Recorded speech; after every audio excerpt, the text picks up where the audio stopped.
Okay, we look at the quadruple helix and beyond, and we talked about external drivers. So here's our knowledge. This is, by the way, a big amoeba, all right, gobbling up knowledge and people. And there's the arrow of time again. Here's the environment. And we look at what are called, we mentioned drivers. We mentioned what are the drivers of nanotechnology? What are the drivers of emerging technologies, which is now more than just nano? All right. They are socioeconomic, globalization, geopolitics, and yes, religion, especially in the early days. And even today, religion has driven technology and education and curriculum early on, as has geopolitics, globalization, socioeconomic. Here's our little knowledge, and our student and our quadruple helix are all immersed in this. And I didn't add in this picture, but I'm going to add COVID. Yeah, it's now, these are an environmental drive. And of course, all of it is in the environment, right? So we have that there. But COVID has changed our world. And I'm not just talking about getting vaccines and social distancing and all that stuff, whatever. It has changed our world in terms of education. Right now, how many times have you guys had to go back and forth between everything's okay, oh, there's another variant, and there always will be variants. That's just the nature of viruses. Just like with the influenza virus, maybe we'll need a vaccine every year. There's a lot of theories about its origin. I'm not going to get into those. There are many, and I entertain all of them. Some are very interesting. But nonetheless, it's here. It's definitely a living thing, in my opinion, because it can reproduce and produce itself. A crystal growing is not a living thing. It doesn't reproduce itself at the same size. That can be another criteria for what is life. And we should submit another paper to Nature about what is life and introduce the virus. And I don't mean a paper, I just mean a short letter. I'll talk to you about it. I think it'll be fun. And you look at here's the quadruple helix, here's the augmented age. These are all within this big amoeba of whatever it is we are as a world. And here are the people, questioning everything. What is going on? We don't know. Someone has a eureka moment. Someone has an idea. Where there's a light bulb here somewhere. Here, I think. A lot of people are scratching their heads. We don't understand all that. But you as a student, how much of it can you understand? You may be very involved in an international company. What is that nowadays? Toyota is an international company. It doesn't care about its original home at all. International companies they care about the company and their shareholders. Is that a good thing? There's plus and minuses to it. The socioeconomics, the economics part, is driving the world. You can become a global citizen, and you can do that on your own. You don't need educate. You can educate yourself about that. It means learning. And remember, I showed you that slide about the global citizen. Please review that. I think I did. If not, I can send it all to you. But learn what it is to understand other cultures. It's different from remember, globalization is different from internationalization. Internationalization is how countries interact on a global scale. Globalization is where there's no more boundaries between countries and among countries. Anyway, it's a good idea to, again, learn this scenario where the quadruple helix fits in through this globalization lens. Where geopolitics, which is, by the way, a huge driver of everything, as we know, some of it very good. We need to know how it works to the best of our knowledge. Definitely how your own country's politics works and how you're like, all of you know, of course, you have ASEAN, right? What is ASEAN? Can anyone tell me? I want a student to tell me. What is ASEAN? Okay, I'm waiting for one student to tell me what is ASEAN.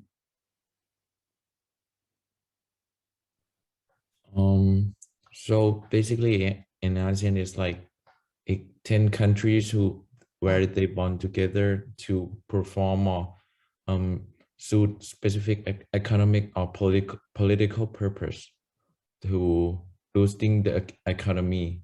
So the ASEAN community can be well competent in this fast-paced changing Excellent. world. You did that faster than you could look it up. Excellent. All right. Association of Southeast Asian Nations. Is it important for you to know that? Maybe not. Maybe you have a local Thai business that you don't care about imports, exports, whatever. You don't need to know. But if you're importing or exporting anything, you need to know. Then you need to know what funding is available. You need to know who needs what. So this is, again, a driver for you to, oh, I need to know about this because it's important to my business. Thailand is a major exporter of rice. It's also one of a high-tech exporters. And many, many more, I'm sure. But Thailand 4.0, and it may be, this is already 4 years ago or more, so it may be even modified by now. I haven't checked lately. But the fourth one is nanotechnology. And there's, of course, digital stuff, bio stuff. And then the first one, I never know for sure. It's environmental, I think. But that's what they say their future will be. Do you need to know that? Yes. So you hear it here, maybe in other courses you'll hear it, I hope, that you need to know, you have to conduct your due diligence and research, what is this? How can my company, my future company benefit? And then how can Thailand benefit from my company?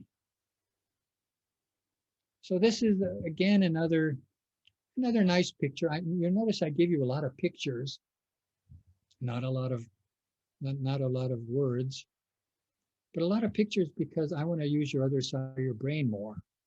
I think you'll remember pictures better than you will text. Tell me if I'm wrong.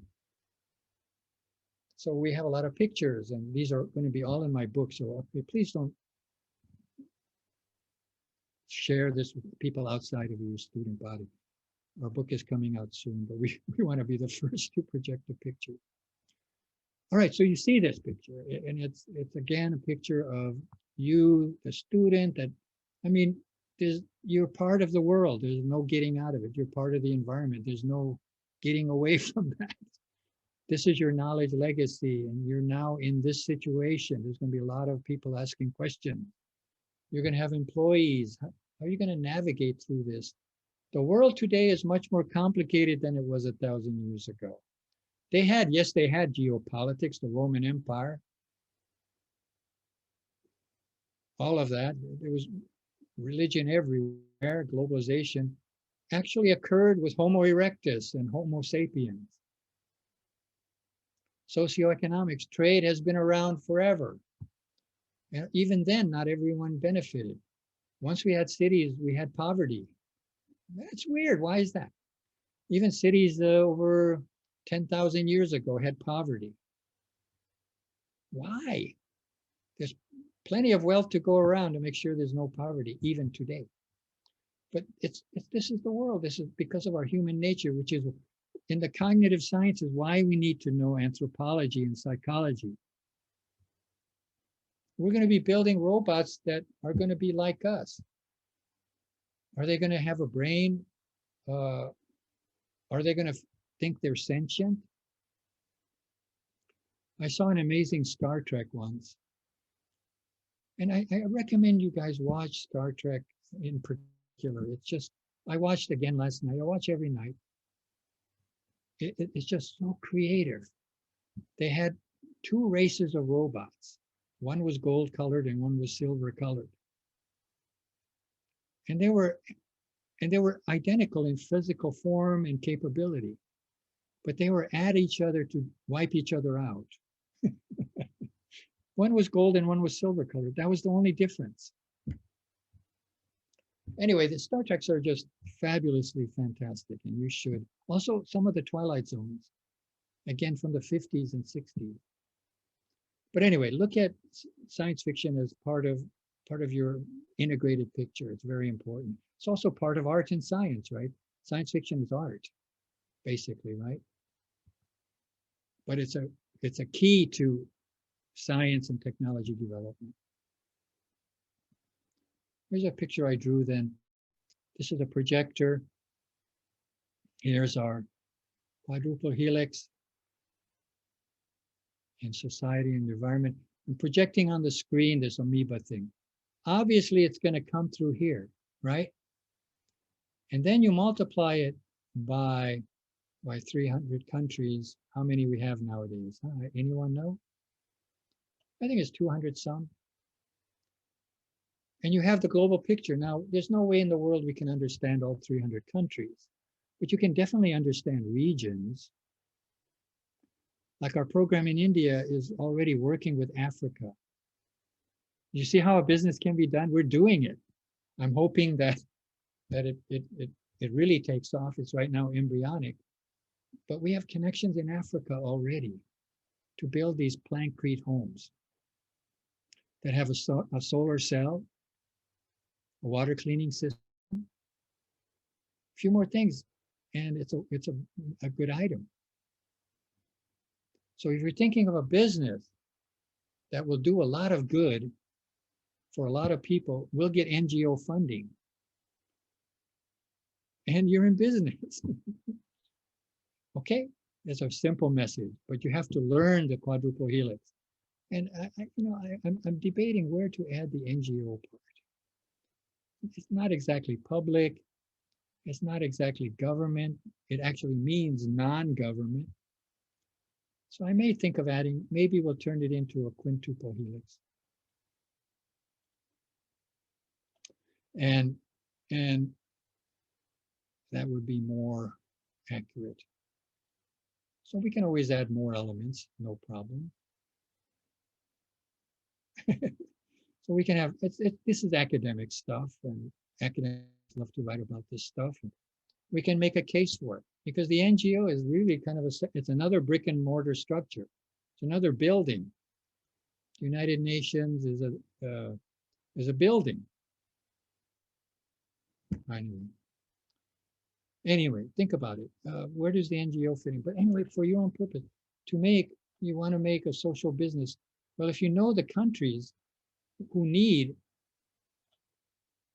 help, aid, that you need to know that country. You need to know where it is. You need to know their quadruple helix for their country. You see how this works? Whoa. Anyway, the most important thing, in my opinion, is that you're exposed to the concept.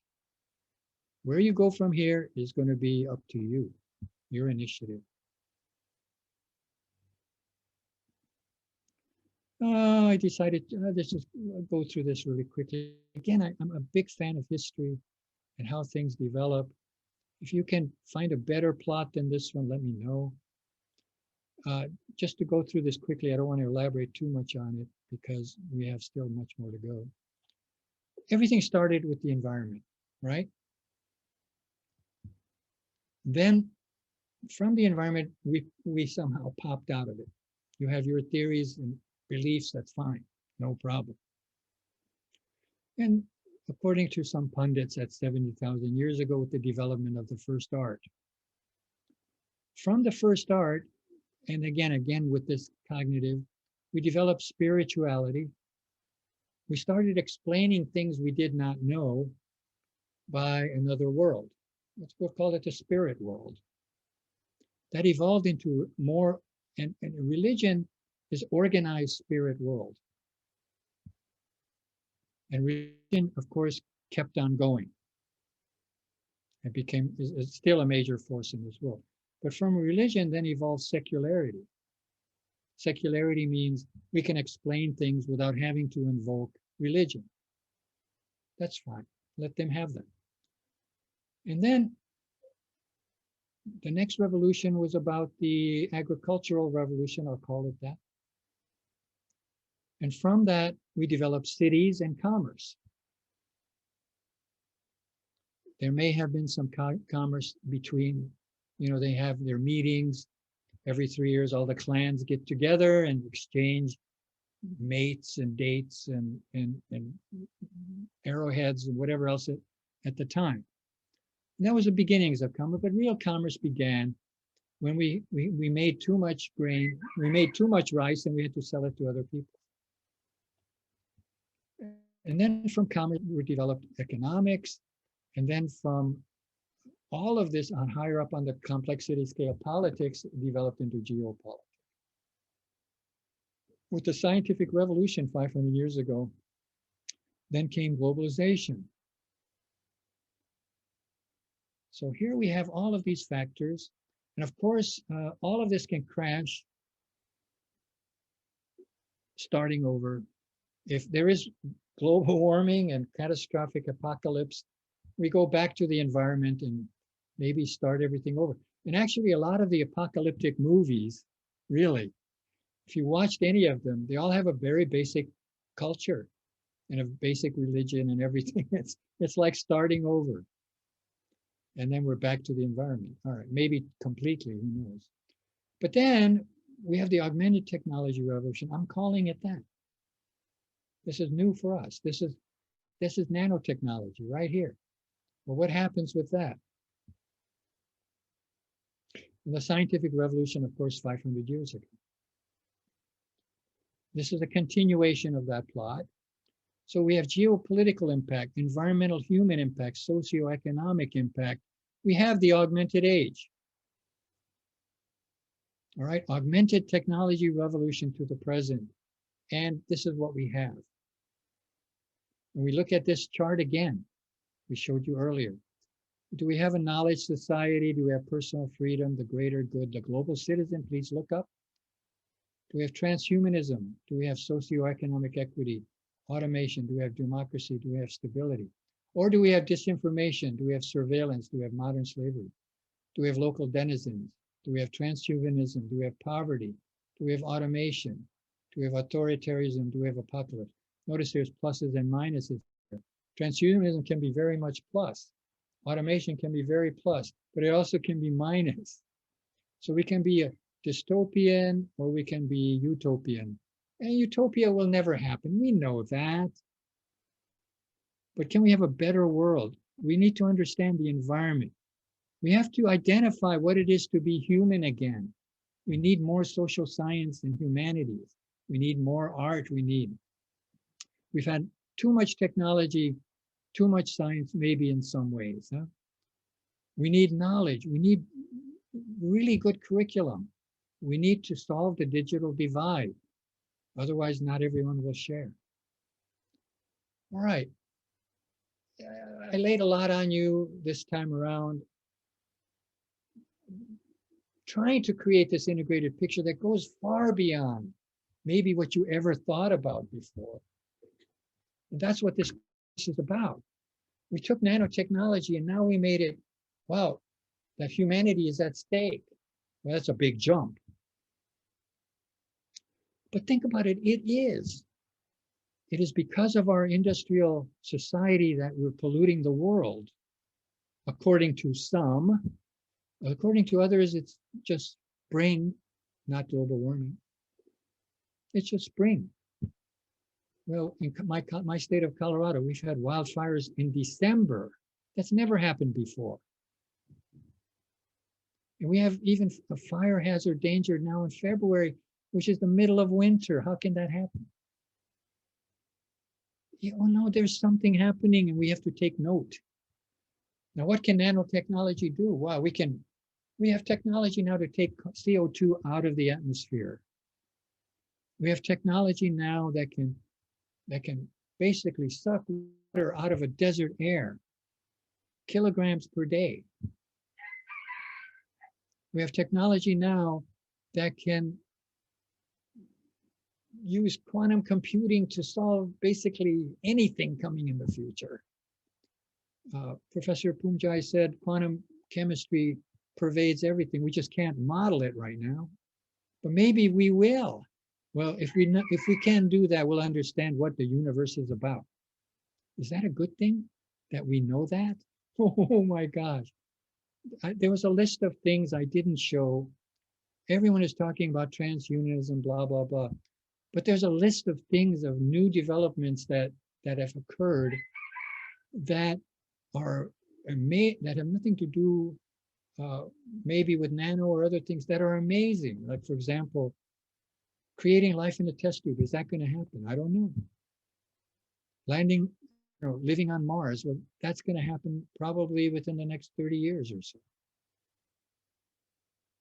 The connectomics, which is the connection of the human brains. I mentioned that last time. Is that going to be done? If that is done, will we understand how entropy affects the human brain and why we need sleep to clear the entropy? Amazing. I mean, all these things are coming in your lifetime. Okay.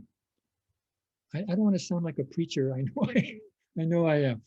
My message is to integrate yourself and saturate yourself with knowledge. Is it a good thing? Is it good not to know things? Okay, in some ways, yeah. It's good not to know that quantum mechanics is running your life. Okay, well, maybe that's a good thing. Anyway, but the human mind wants to know. Anyway. So here's one more little picture about, again, an integrated picture. And again, I like these because they put things into a perspective that you remember. So here's our environmental factors. Here's a beautiful green forest, our sun, farming, water resources, all of these things, dealing with the sustainability we talked about last time. Okay, here are the humanities: neural networks, music, sports, anthropology, whatever else that means, justice. I mean, all the humanities are here, and we combine them with the emerging technologies. We've seen these pictures before. They form curriculum for us. Here's our little student once again. And education and curriculum are constantly cycling. The student gets thrown into the general public, which is now part of the quadruple helix, which revolves around the external drivers. And from this, we get in the augmented age, we get hunger, disease, calamity, pestilence, and poverty. And then don't forget, there's a lot of positive things too, right? I mean, I just made a list of negative things. But there's the positive things like business, prosperity, health. A lot of good things happen, not just negative things. But my question here is, will these things be gone in the augmented age? Well, you know what? I think it's Masonry up to this part, not up for this part. It's the geopolitical stuff and the socio that will tell us this. We could have always eliminated poverty. We can always eliminate 10,000 years ago poverty. So absolutely today we can eliminate poverty. Population, wow, we can with that. Hey, let's slow down. We have enough people. All right, so Tree, can you do anything from your experience, from your social business, from your nanotechnology, emerging technology education, from your BASI education? Can you do something here? Okay.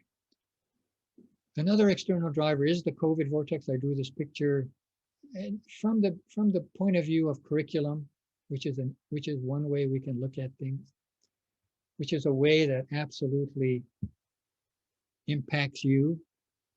So we look at the traditional monolithic academic disciplines: chemistry, biology, physics, mathematics, social science, material science, right? These are basically the monolithic, means one piece, one stone. However, during this, they were all gone through the meat grinder in the last 3 years. Don't you agree? Everything has changed all of a sudden. curriculum too. The way we teach has definitely changed. But how has curriculum changed? Well, it turns out the virus is interdisciplinary itself. It involved the medical world. Okay, how many parts of humanity can you think of that impacted the virus? The medical world, well, we know the education world. We know government has been impacted. How about business? Has business been impacted in Thailand because of this virus? Yes. It's 11 o'clock. Industry has been impacted, all right? Environment has been impacted. Yes, it got better. We did less polluting. Air was cleaner in Bangkok. It was cleaner everywhere. Health, oh, definitely impacted. Well, that's medical. I don't. But think of any more categories. Well, here's the quadruple helix, by the way. And if we look at it just through the lens of curriculum, goes through this meat grinder, we have interdisciplinarity, we have transdisciplinarity, and we have supradisciplinarity. And I think I showed that last time. But everything's changed. Education will never be the same. The BASI program was ahead of the curve. Think about it. You're ahead of the curve on this. Now, do we need the hardcore physicist? Yes. Do we need the hardcore, doesn't care about anything but electrical engineering? Yes. That's where the hardcore technology will come from always. But the people in the middle, perhaps like you and me, I talk about it, you will act on it. This understanding has to be there. The hardcore engineer is not interested in any of this, and I've been told this directly to my face. So we need the physicists. We need these good people. Now, do they need to know a little bit about this? I'd say yes. I'd say they should take at least one course. Something like this would be good for them. Either a seminar or a lecture like this would be great for them. That would be wonderful. Where they can, oh, that's pretty interesting. Maybe I can do this, and this a little bit differently. Okay. Oh, okay, let's move on. But anyway, let me just summarize. These external drivers are with us and live with us daily. Like I said, you can become a hermit on the top of your highest mountain, which is how high in Thailand, I don't know. I think 900 meters. You can live there, and people can visit you occasionally, and you can give them advice. Or you can become incredible, you have a trust fund, and you can spend money on the French Riviera. That's great too. You'll be isolated from all of this. But most of us are not. We go through school systems, we go through industry jobs, we retire, we hopefully have a good life after retirement. And we need to know this. Okay. Oh, wow, I'm sorry, I'm really running behind. Okay, I need another day. I'm sorry, I'm just joking. What exactly is an age that is augmented? How is it augmented and by what? So let's understand what that means finally. Augmented age, according to most, was coined by a gentleman named Maurice Conti, a futurist. He's the CEO of Applied Intelligence and Chief Innovation Officer at Alpha, a company that seeks out projects intent on solving pressing social issues. Okay, now we're going to get a little bit of a feel for the augmented age. Maurice Conti states that the augmentation of human capabilities, which is what it's about, and augmentation, you know, means to make better in three ways. One, computational capability that enhances thinking. Well, with AI and quantum computing, that's coming in gangbusters. They're finding out that AI is a better doctor than doctors. Just think, it has all the symptoms on hand immediately, and all the treatments and all the diseases, and he makes the correlations immediately. So you may go to a doctor's office someday. How can I help you? But you know, one thing, the AI is not going to talk like that. It's going to act like a human being. It says, how can I help you? What's ailing you today? So it'll be made to act like a human being. That's why when the people who designed this need to know psychology and philosophy and anthropology, they all know this. And it'll tell, oh, I have pain in my eye. Okay, what kind of pain? It's just like a throbbing pain. When does it happen? So it asks all the questions doctors go to medical school to ask. And then after all of that, it says, well, it sounds like you have one of 5 things. We need to do some exams to find out which one. So then it schedules the exams for you. You need a colonoscopy. You need a cardiac calcium analysis. Or you need a blood workup, whatever. And then after the blood workup, the AI looks at all your blood tests. It says, well, you're high in cholesterol, you're blah, blah, blah, blah, blah, blah. And then it says, well, we think you have an aneurysm in your optical blood vessel. And then they do that exam and they find it. And that's what you need. Then it tells you what you need. What do you need a doctor for? Okay, enough of that. Computational capability. Absolutely. The AI will be on hand and the doctor will feel confident of his decision, and he will rely on AI too much. How many of you rely on calculators? It's in my book. Well, I think all of us. I don't know if I can do a problem with that one. Okay, so we have to be, this is where this next generation has to be cognitively carefully designed.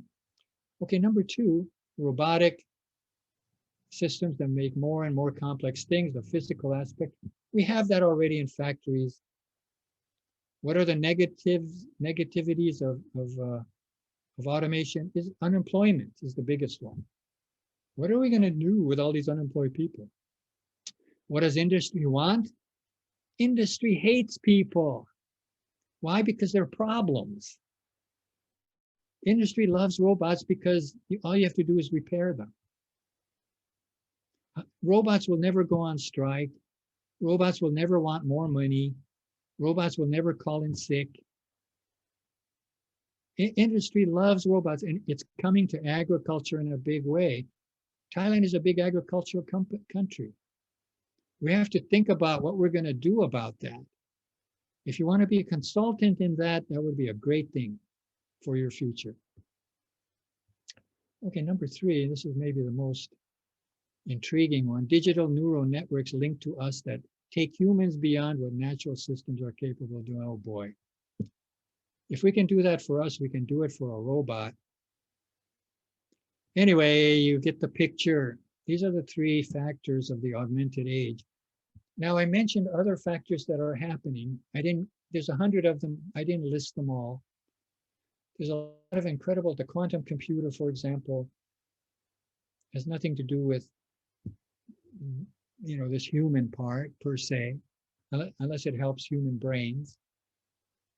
And there's a tremendous amount of, things like reversing CO2. We can do that. We just have to build up our capability. Many, many, many incredibly wonderful technological things we can do that are not necessarily transhumanism, all right? So the augmented age is the 5th age of human development. We have the hunter-gatherer, the agriculture age, the industrial age, the information age, and now AA. And there are other ages you can throw in there for good measure. So here we go. Augmented age, transhumanism, tech-humanology, or robo-sapiens are things you'll be seeing on and off. I promised you about the Anthropocene, and I'll give you some overview of that real quickly. Why do you need to know the Anthropocene? Well, you don't need to know it. You just need to know about it a little bit. You need to know what's going on in it, because this is our age.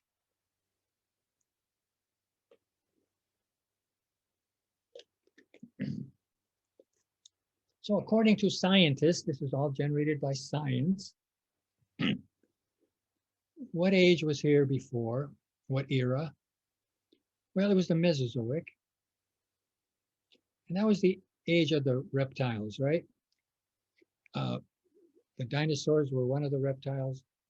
The Cretaceous period was the last period of the Mesozoic era.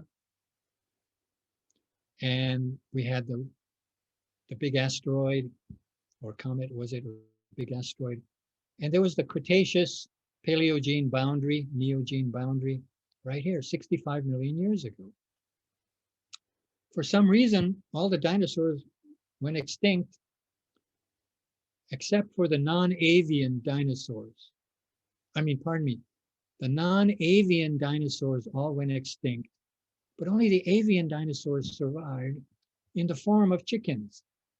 So when next time you eat a chicken, respect it. It was the only dinosaur to survive. And we're talking about partridges and other, not modern chickens, but partridges and other ground-dwelling birds that were dinosaurs in those days. They are dinosaurs. Birds are dinosaurs. That's a scientifically proven fact. The chicken is a dinosaur.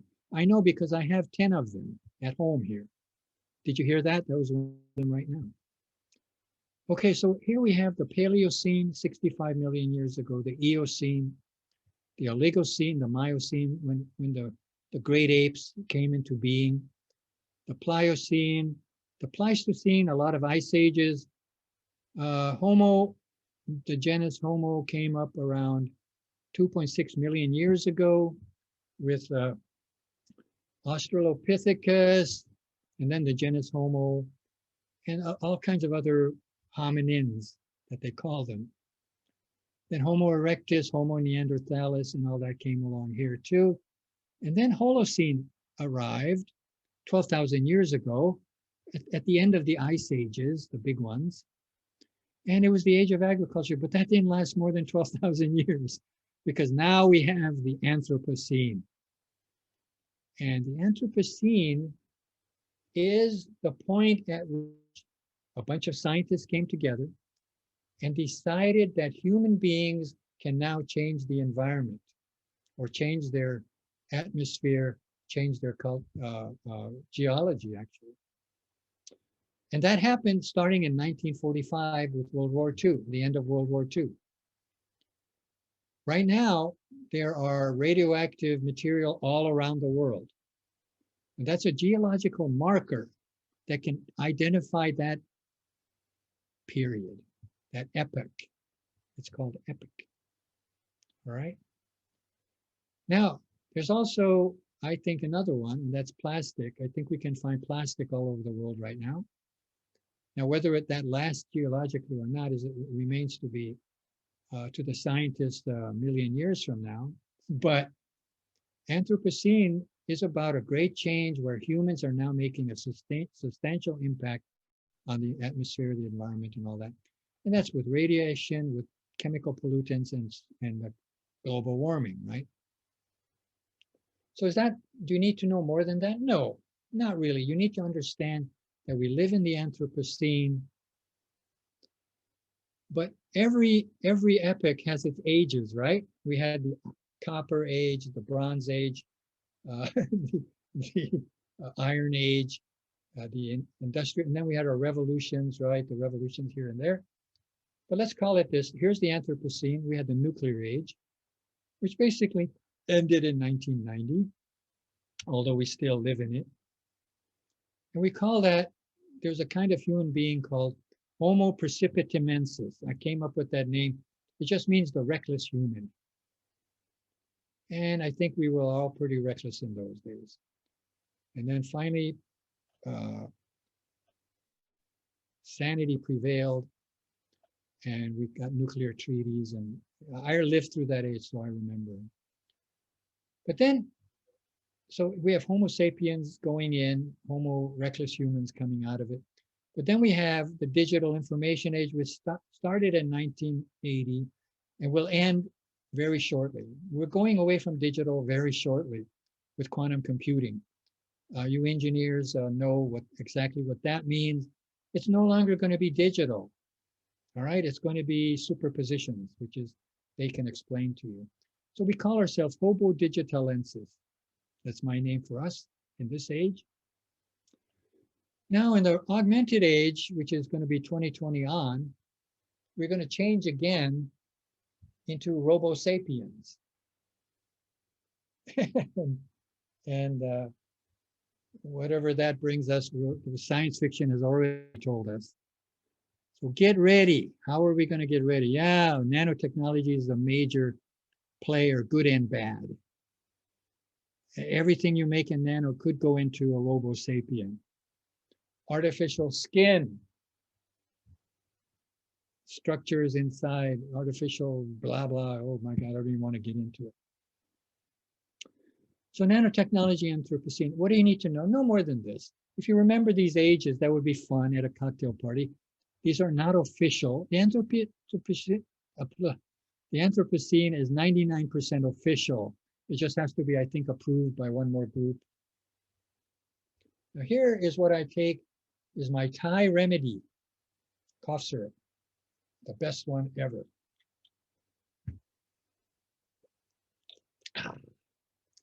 Tastes weird, but I like it. So now you know this too. Is this part of the integrated picture? Yes, it is. It's a little more, it expands your knowledge legacy by a few 1% maybe. But it's something now you know, and maybe it's an important thing in a proposal you write that you include the word Anthropocene. You're working on an environmental project, why not just in the introduction add the Anthropocene? This is where we live right now. You can also mention the augmented age, why not? It's becoming more popular. I'm finding it in the literature. If you do a Google hit, one of my students, do the Google hit on Anthropocene, how many hits do you get? Just let me know, okay? But 5 years ago, there was like almost zero. So now it's starting to become part of the repertoire. And the Google hits is a great way to gauge how technology is changing everything. So if someone pop that in and let me know, just ask a question or we can get it on. All right, so this is the Anthropocene. Do you need to know these? No, unless you're an anthropologist, no. But this is our development. Here's when we had our first hominid type skulls and these kinds of things happening in agriculture and all that. All right, now we know. Okay, let's move on. Convergent thinking, divergent thinking. Again, this has nothing to do with nanotechnology, but it may help you develop a nanotechnology. You've heard of left brain, right brain, and that's been kind of debunked. The brain is highly interconnected, and there are certain things that are left brain, right brain. Linguistics tend to be right brain, I believe. But divergent thinking is about questions and options. Convergent thinking is about solutions and answers. So just look at this picture. There's not a whole lot to get out of it other than that. Look it up for yourself and see how different kinds of thinking actually can help you think. I mean, that's what this is from the philosophical and medical, what neural network point of view. Remember, cognitive science is all about this stuff. So is this anything to do with your business or attitude? Remember, this is applicable to anything, not just nano. Ah, here we go. I actually say it. A good example is the development of curriculum. Again, I want to use that because it makes it life easily and clear. Curriculum, and actually, I was very impressed Dr. Punjai touched upon this a little bit.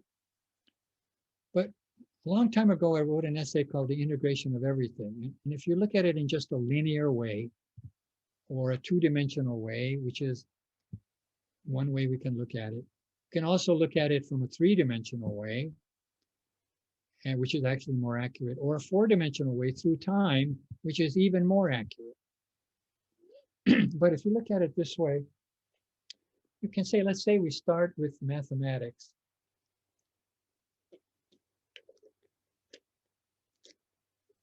And with mathematics, we have a lot of abstract things like 0 and infinity. We don't know what those mean. How big is the universe? Don't even think about it. What does nothing mean? We don't know.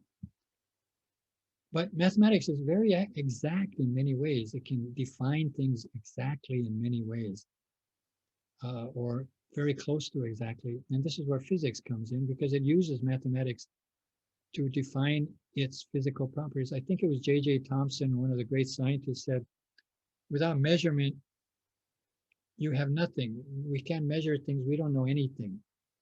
Measurement is mathematics. So you have to put a number to it. Oh, okay, this is 10. You have 80 students in the class. Okay, that's great. I didn't know how many. I didn't know how many exams to make. So, but now I know it's 80, so I make 80. I mean, measurement is important. And then next thing you have is chemistry, which is a bigger field of study actually, but cannot be completely defined by mathematics or physics. So you have a lot of postulates and axioms and whatever in chemistry that we go from. Right now, computers are using quantum mechanics first principles to define molecules in chemistry for the first time, only because we have enhanced computing ability. Someday we'll be able to, and there are, again, we use algorithms that simplify the postulates, and we can describe fairly accurately higher level chemistry for thousands and thousands of atoms, but not from first principles anymore. And biology is a bigger field, right? So we have mathematics here. And as you can see, the magnitude is just increasing. Well, biology includes chemistry, right? But things that are now biological, biochemical. So chemistry is a subset of biology in that regard. And then sociology is interaction of biological things. And philosophy, that's a good one, you know. Again, philosophers contemplate what is 0 and infinity. And that puts us back to square one. And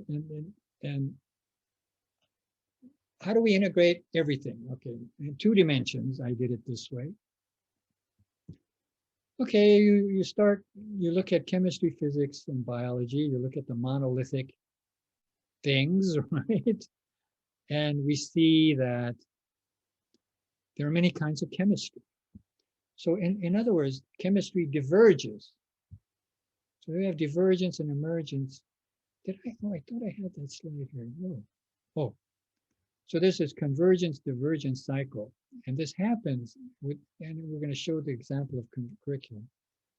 So the divergence is the forming of a new kind of chemistry, but it's still chemistry. So you have analytical chemistry, you have electrochemistry, inorganic chemistry, organic chemistry, physical chemistry, right? And you look at physics, you have the same thing. You have physics, and then you diverge to many different kinds of physics. Okay, that's solid state physics, theoretical physics, classical mechanics, computational physics, chemical physics, particle physics, whatever. We know physics, tough subject. All right. Then you have the biologies. Remember, these people started out with big things and got smaller and smaller. We start out with zoology. That's the first thing we saw was a big mammoth or a big saber-toothed tiger, and then ran for our lives, right? And then we also saw plants, botany, and then there's us inside. Oh, we have 3 things: humans, zoology, and botany. But as the field developed, we got cell biology, we got ecology, we got anatomy, histology, we got plant physiology, parasitology, microbiology, virology, microbiology, genetics. These are things all coming right out of biology without really a second thought to physics, or hardly a thought to chemistry, until we came up with biochemistry. Finally, we're converging. Physics and chemistry were two separate things until we had chemical physics and physical chemistry.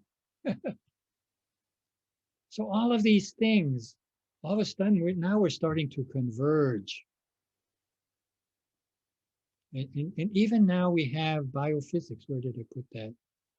Biophysics, a little bit outside of it, but that's a convergence. All right.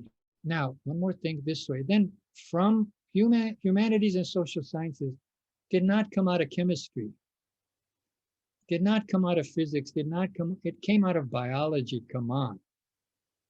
It's about human beings and our human being things. So biology is now diverging into evolutionary biology, animal behavior, anthropology, and psychology. This is all coming out of biology. Medicine is all coming out of biology. And now we have our humanities, linguistics, sciences. Where is nano? Nano is in every single thing of these. Oh, one more picture I should have shown you after this slide. I said nano is related to every, remember the picture of the horizontal nanotechnology and nanoscience? They're related basically to all of this. Even the legal part here, the history, yes. Okay, so you see the integrated picture. And then what's not shown here is nanochemistry, nanobiology, societal implications of nanotechnology, nanophysics, nanoelectronics. You notice these arrows this way. From physics, we get electrical, mechanical, computer, civil, aerospace engineering, right? That goes this way. I didn't show all the disciplines of them. That would be another 100,000, right? From chemistry, we get the chemistry of materials, civil engineering. We have material science here somewhere. Where did I put it? Here, right? Materials chemistry. Well, materials science is a convergence of physics, chemistry, biology, and engineering. So curriculum is going through this process all the time. What to teach? Oh, do we teach just nano? Do we have to teach? Oh my God. Okay. And then from humanities and social sciences, we get social engineering, urban and rural planning, organization. From biology, we environmental engineering, biotechnology, biomedical instrumentation. Oh, you can see, I mean, again, I like integrated pictures. And they're okay, what use are they? I don't know. But they're interesting academically. So we can say that, oh, this is interesting. This may be a very useful tool in developing curriculum. Where does mathematics go? Where does nano go? Where does robotics go? Remember, robotics is everything. We want to put our human element into robotics. We want to put in our mathematical elements. We got our nano in there. Where can we put these? But do you see the value of drawing an integrated picture? You may see things differently from here on out. When you take your courses, look at it. Where do your courses fit into here? That would be a great project. We just don't have time to do it. Draw this picture with your courses in there. Where would they be? I see a lot of them. Smart cities, health and well-being. Or is there more in the biology part? Yeah, I think so. It would be a great project to do an integrated picture on the BASI courses. Maybe that'll help you.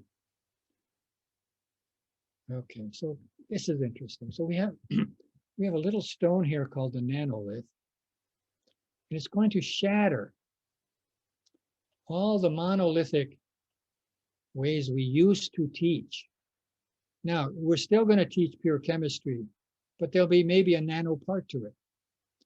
We may teach philosophy more with addition of nanomaterials, which the ancients included in their philosophy, right? Anyway, you can look at this, a little kid with a slingshot. that is going to break down the barriers of these big stone monolithic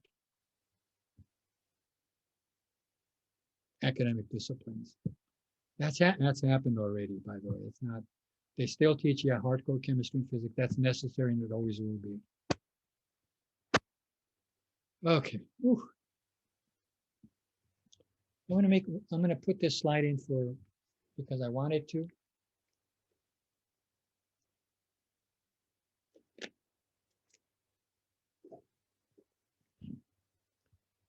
The creative cycle. Can't move this. The creative cycle, curiosity. I've actually spoken to Nobel Prize winners, Ada Yonath, Richard Smalley, who else? Mohammed Yunus. There's one more. And the guy from Vietnam, I can't remember his name, Nguyen, about what made them creative. And they said, all of them said curiosity. They have curiosity at the young age. Curious means you're interested in things. It also means you're weird. So in English, you're a curious person. But I look at it as you're a curious person is because you're always inquisitive. You want to know things. When you were a little boy or girl, you asked your mother or father, why is the sky blue? Why is the cat furry? Why do birds fly? Why is grass green? You ask question, why is this hot, mommy? You know, don't touch it. So curiosity is the first thing you have to have. Now, can you live without curiosity? Yes. Can you be successful without it? I would say no, honestly. There are people that are not curious that have become presidents of the United States. So, it just depends. But anyway, I divert. Curiosity, learn, be interested. I'm happy to say I'm a very curious person, not in the terms of a strange person, but in the terms of I'm inquisitive and I come up with these pictures because I'm inquisitive.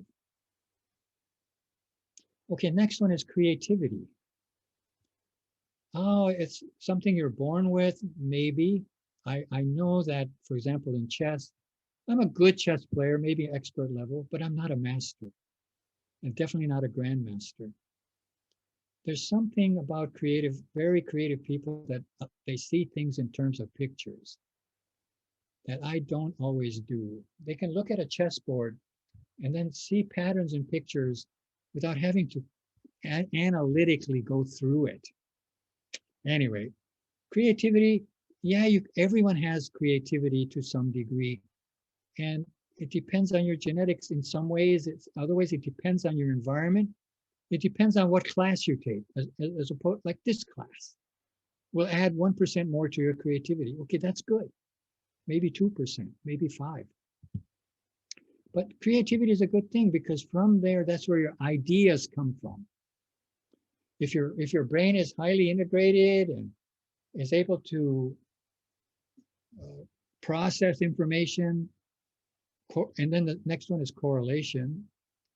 Correlation is the most amazing phenomenon because it puts two things together to come up with a third thing.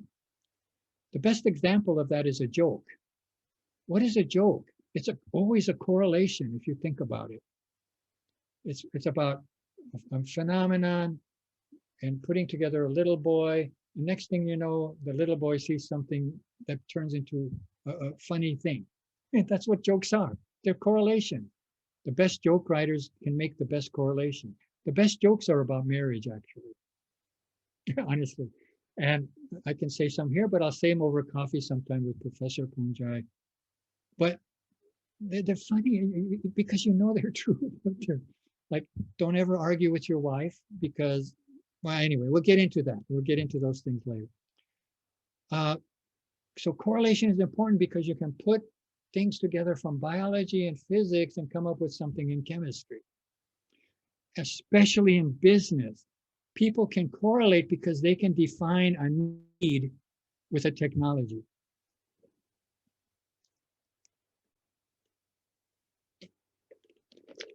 Am I wrong?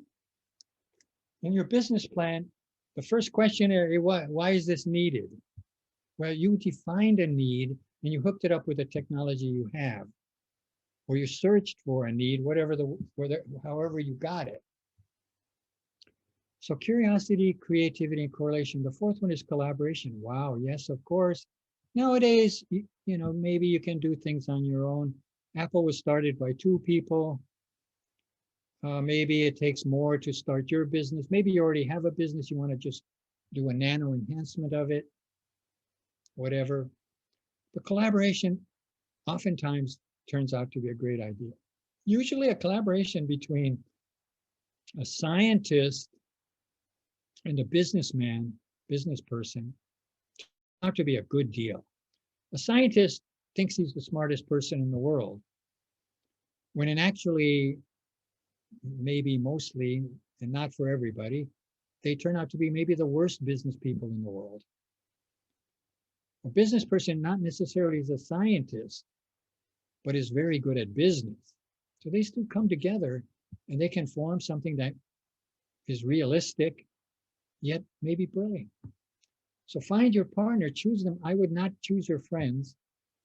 Normally that doesn't work out, but maybe it does. I'm not saying this is a blanket statement for everybody. Oftentimes it's good to get someone who's an expert and you have a business relationship with. Co-creativity. Once you have your collaboration, then you have synergy. And all of a sudden your idea can turn into something very practical. This is what happened in our solar glass business. I came up with these ideas and now, they made it orders of magnitude better. Complexity is sort of thrown in there because things do get complicated. That's where your integration has to come in. I'm slowly losing my voice, hang on.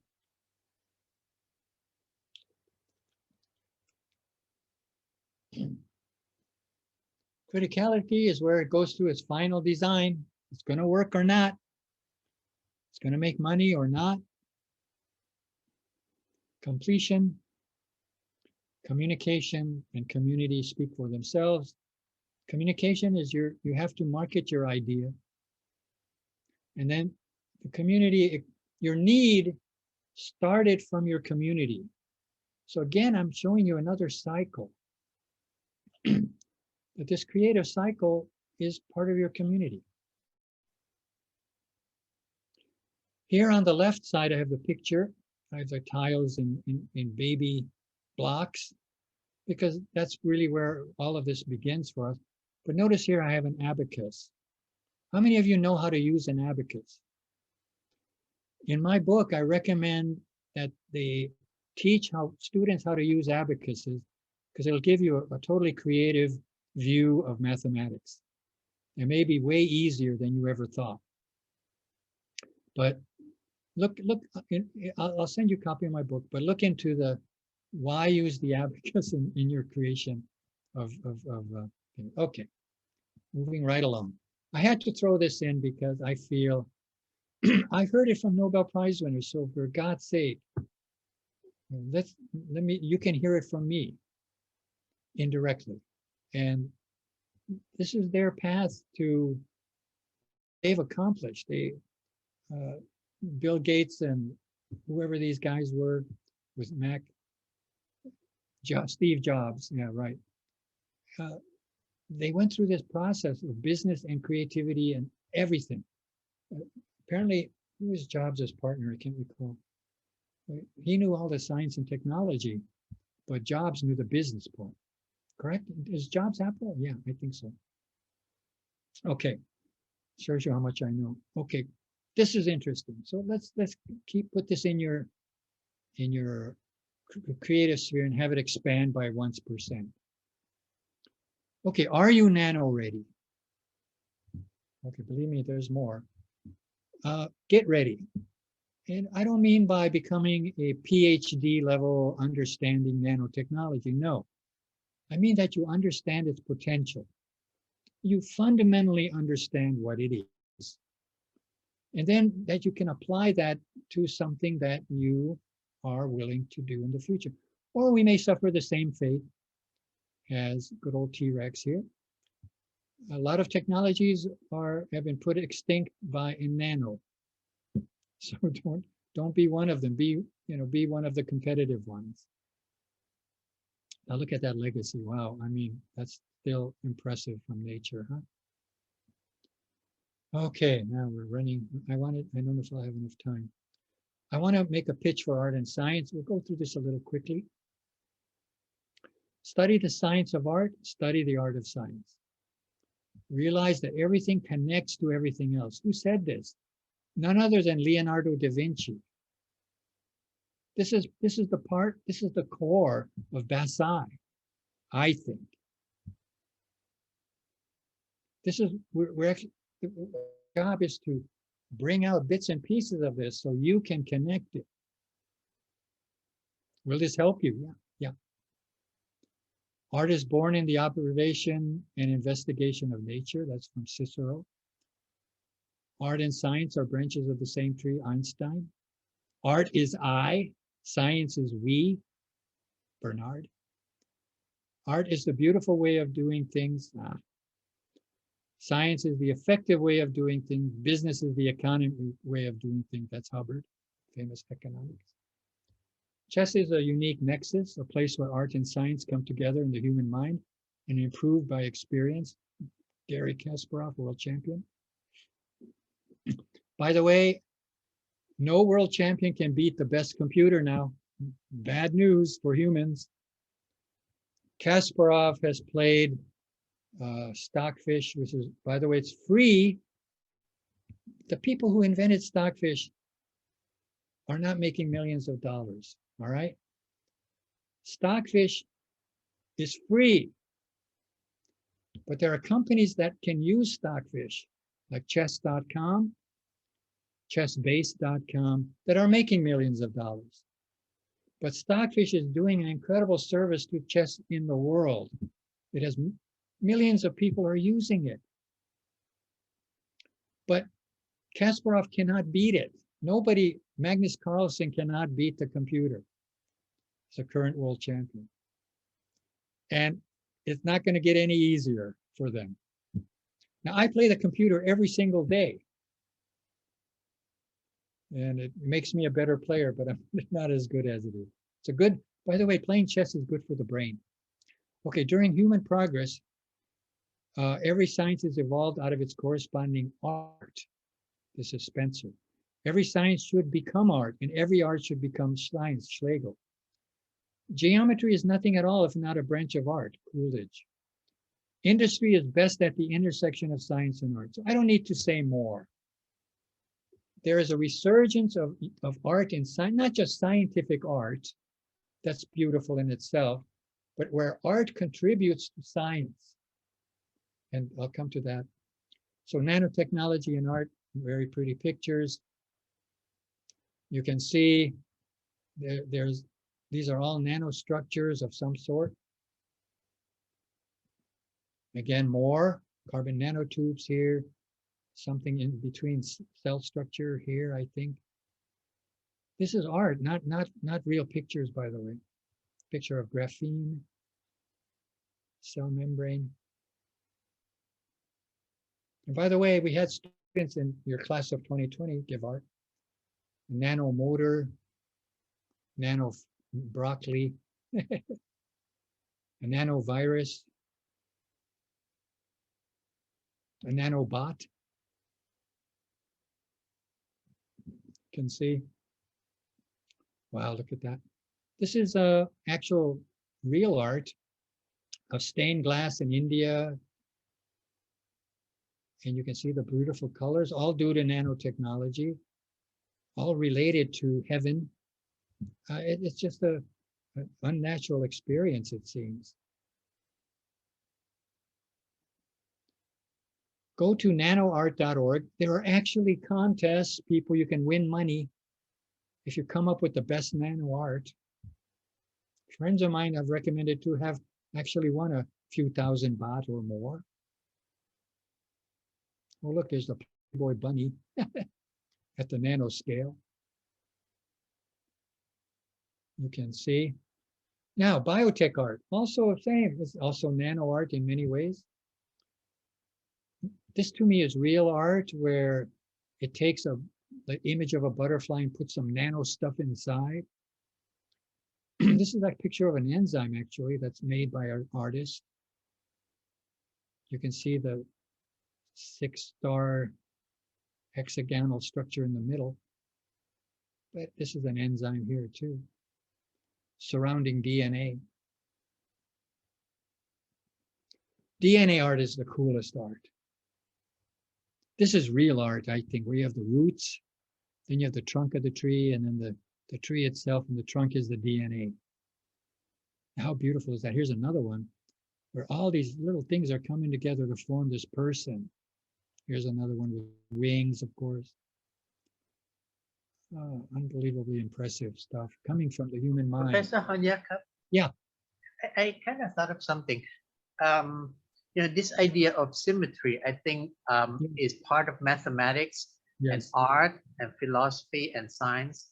And without going so much into it, can you maybe recall any instance where perhaps a breakthrough or an insight in nanotechnology or in nanoscience is motivated by maybe scientists thinking about, there has to be some symmetry to this, or there has to be some kind of design to this. And can you think of any instance where that has actually paid off? The chemists in particular, I'll start with them. The benzene ring was derived from an artistic image. That would be one example. It was that 6-membered hexagon. I even used that image to derive a nanostructure. And the symmetry of quantum mechanics is called harmony of the spheres, where I believe the person who actually looked into that was inspired by music. So we can find examples, and that's actually would be a good book to write if we can find several examples of that, where art has inspired science. What they're doing now in France in a big lab, I can't recall the name, they're actually employing artists to help design research projects. Again, exactly for your reasons of symmetry. Quantum mechanics is all about symmetry. Nature is all about, for some reason, also symmetrical, right? So it seems. But that would be one example at the top of my head that I can think of. I should dig up more. And that's the question, is what has art done for the French science? example? Can you give a specific name to it? I think I would love to share that up. I need to do more research. I have to be honest. Okay, brilliant. Thank you. We'll team up on this, and definitely remind me, please. All right. So they're coming into my mind slowly. My mind is a little slower nowadays, but they're starting to put a holding pattern in my brain. Okay. So you look at the DNA. How about a tattoo, of DNA on your arm? Very beautifully done, but I'll pass on the tattoo. All right. Photosynthesis art. This is a cell membrane, and this is basically just a rendition of the cell membrane by an scientific illustrator, as is this. This is more abstract. Art tends to be more abstract. Here's another example of something, but you can see that in the photosynthesis. Digital art, of course, it's like all about geometry. Look at that. Everything here can be described mathematically, every single one of them. The golden rule, right? All of this stuff is embedded in nature, as well as digital art, as well as mathematics and nanostructures and all of that. It just pervades all of it. And this is AI. This is art actually done by AI. Of course, there were some human parameter inputs, but this was actually done by AI. Can you believe it? Now in Thailand, you have even a better form of art. Does anyone know what it is? I've experienced it several times and I'm absolutely amazed by it. It's art by elephants. The pictures that the elephants are able to draw and paint. I know there's some human guidance and all that, but nonetheless, they can, their touch and their strokes and all of that is just phenomenal. So I saw it at Chiang Mai.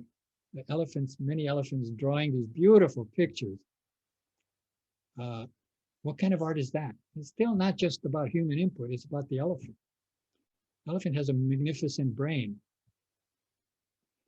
So here we have AI art. Here's from the class of 2020. There was about 60 more examples. I can't fit them all. I picked a few of them. But the students were, this is one of the projects we did. The students were immensely creative. Look at these.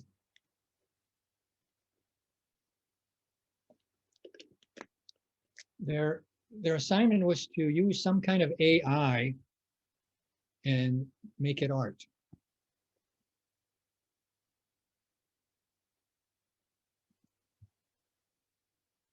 So we got 80 or so different versions. What is this? This is a COVID virus, and each flag represents countries that were involved in the COVID. It was just creativity. There's the United Nations. What are all these things? All these little things in here. Vaccines, education. Oh, this is an integrated picture, by the way, which is one reason I loved it. So we were going to actually blow these up into big size, and then with that, the virus happened. We couldn't do it. We may still do it later. But you can see the art. So it's not just about pretty pictures. Professor Poongjai challenged us to find out how art actually inspired some basic science. That would be, it has definitely inspired technology. So we will get into that, and that's perhaps can be a next like we know that aircraft was inspired by birds. Biomimetics inspires technology, and we draw these kinds of things all the time. So we have to look into it. But what is really happening, and it would be nice to get onto these people's website and find out how. Curricula across the globe are incorporating artistic elements into STEM courses. We talked about STEAM instead of just STEM. And business has always exploited the arts. Okay, I got to speed up. I have just a few minutes here. Nature is intrinsically artistic and real. Our art is abstract. Convergence, divergence, expand the brain power, please. Okay, I'll speed up here. This is nanotechnology, one of the fastest growing markets in the world by GAEU consultants, experts in Horizon Europe funding. Now, if you are a person, you got to contact these guys, all right? They believe in nano. You have a nano product in Thailand, and they want to market here, do the demographics, the research, the integration, the correlation. Okay, I'm going to run through these quickly. Value of different sectors, aerospace, defense, automotive, chemical, health. Notice health is number one. This is what's happening. This is only through 2015, so this is already 8 years out of date. It's really hard to get new information unless you paid a lot of money for it. So this is absolutely already exponential, right? Nanotech drug delivery market up through 2022 and millions of dollars. And of course, they didn't give us the millions. I had to just show you. The trend is, this is incredibly linear. According to the National Science Foundation, nanotechnology GDP, that's everything involved in nanotechnology, is supposed to be in the trillions, all right? And so far, they've been right on scale. Gold nanoparticle market size up through 2025, and this is $376 million. Well, it looks like it's going to be well into the billions by the time it's 2025. So again, it's going one direction. We talk about the business aspects. Also applies to biotech, right? So statnano.com, please, if you, like I say, you have curiosity, you're going to get into nanotechnology, get onto StatNano. That sounds to me like a good source of information. This is the percent increase. Well, the percent increase, of course, is going down as the market is getting bigger, but it's averaging 14% a year. Whereas the money involved is just going whoosh. Pardon me, this is the number of articles. So we have the number of articles, 1.8 million articles with a growth rate of 14%. And over the past 20 years, you can see it's at 189,000 articles just this year or the last few years. And it's undoubtedly over here right now. That's what's happening. Why is it happening? Because nano, it really does work and it's scientifically extremely interesting and it's technologically viable. Authors, number of authors, me included, since 2000 to 2019 has increased every year by about 10%. Right now we have about 600,000 authors that are globally working in nano. Applications. This is only through 2008, so you can imagine. But you can see the trends are all going up. 14,000 by 2010. Right now, if I believe in it, it's well over 20, 30,000, something like that. This was 15 years ago. Patents. And they're going to 2014 here. 20,000 patents by 2014. US is leading the way still, but China's catching up. We need more in Thailand. Talk to nanotech.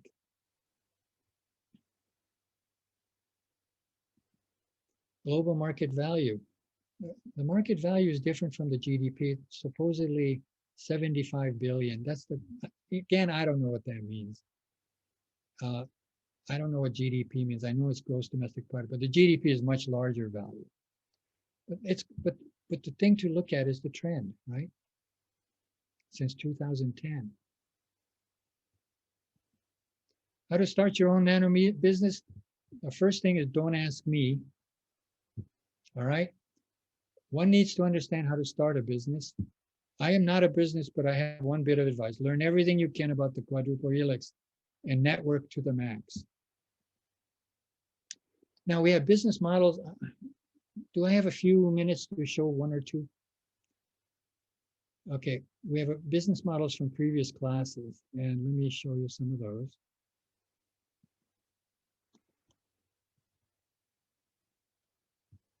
And let me check real quick. I've got 3 minutes. Okay, let me see which one I want to show. There's some excellent ones, by the way. Okay.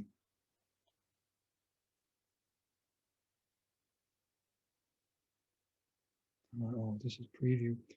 All right, let me share the screen.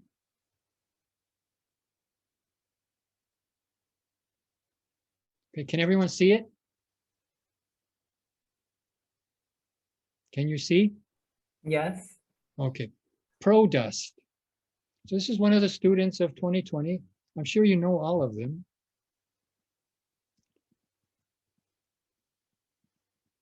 Pre-seed stage, 4 months, whole team of 5, powering international environmental share. So here's their team. I don't know you know them. I don't know if they want me to show this. I should have asked first. Napatsa Korn and her team. And then they give their business pitch. This is like a pitch that you give to investors. Then they did their research. I'm loving it, huh? Around the world, actually. Air quality. The red means very bad. Notice it's not good in Asia. And their research, their background, defining the need, the coronavirus pandemic. So this is when the COVID was starting, right? Anyway, I just want to show a little bit of this. So they actually were required to write a business plan or a presentation. So here, their protest slogan, protect, prevent, portable, practical, and price. I mean, you guys are brilliant. I was so impressed because I'm not a business guy. I see these. It's 12 o'clock. Okay, almost finished. So here's their mask, how to that they developed. The nano zinc oxide coated polyester, very clever. So they did a little research.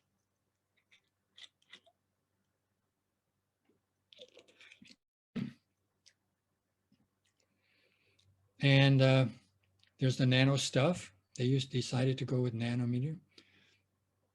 And then different applications, I guess. They have a tracker with a cell phone and whatever. People who face problems, market size, anybody who is living in a big city, I would say. This is not just for COVID, but for 2.5 level pollution. Ultimate goals. Anyway, I don't want to prejudice your minds too much, but this is just one example. And writing a business plan like that was, for me, we had 18 teams, about 3 or 4 people 5 people per team, and they all came up with beautiful ideas using some emerging technology, a lot of apps, a lot of different things. Okay, folks, that's all I have today. I hope it increased by 1% your integrated brain, and then you can apply this to your future. Okay, any questions? I'd be happy to entertain. Got a lot today, I admit. A lot of things from all over the place, but I only had one lecture to do it in, so I did. No, I think it's quite interesting. A lot of time when I listen to lectures on like augmented age or transhumanism, it's all very, egocentric. No, it's quite egocentric. It's like, now what if you had this technology, what can you do? You can smell better, you can do better, you can this, you can that, you can that. But it's not the integration into the environment. It's not integration into the global equation that they usually address. And I think we have to bring that into the conversation. So it's not just augmented age so that you can play more games at home or something like that. No, but it's so that you can have better solutions. And your daily living can be integrated into a more sustainable business, sustainable development paradigm. So we really appreciate that connection. Okay, so I think if you have students, we have questions or something, certainly not right now, then maybe in the line group I can certainly forward it to Professor Honyak. In the meantime, I have to especially thank Professor Honyak because he just had the vaccine boost, so he's not 100% at the full energy level. So really appreciate the 3 hours that you've committed to us. Thank you. You guys gave me more energy. It's good. Okay, Kap. So I think with that we should let Professor Honyak rest, but certainly he'd be more than happy to be in touch with you guys if you have interesting idea. Side note, next week we'll see what happened. We'll play by ears. We might not be able to come back to college for a while. See what happens. Okay, Kap. Good luck. Good luck. ครับผมขอบพระคุณครับอาจารย์ครับ สวัสดีครับ everybody. ครับสวัสดีครับขอบพระคุณครับอาจารย์ครับ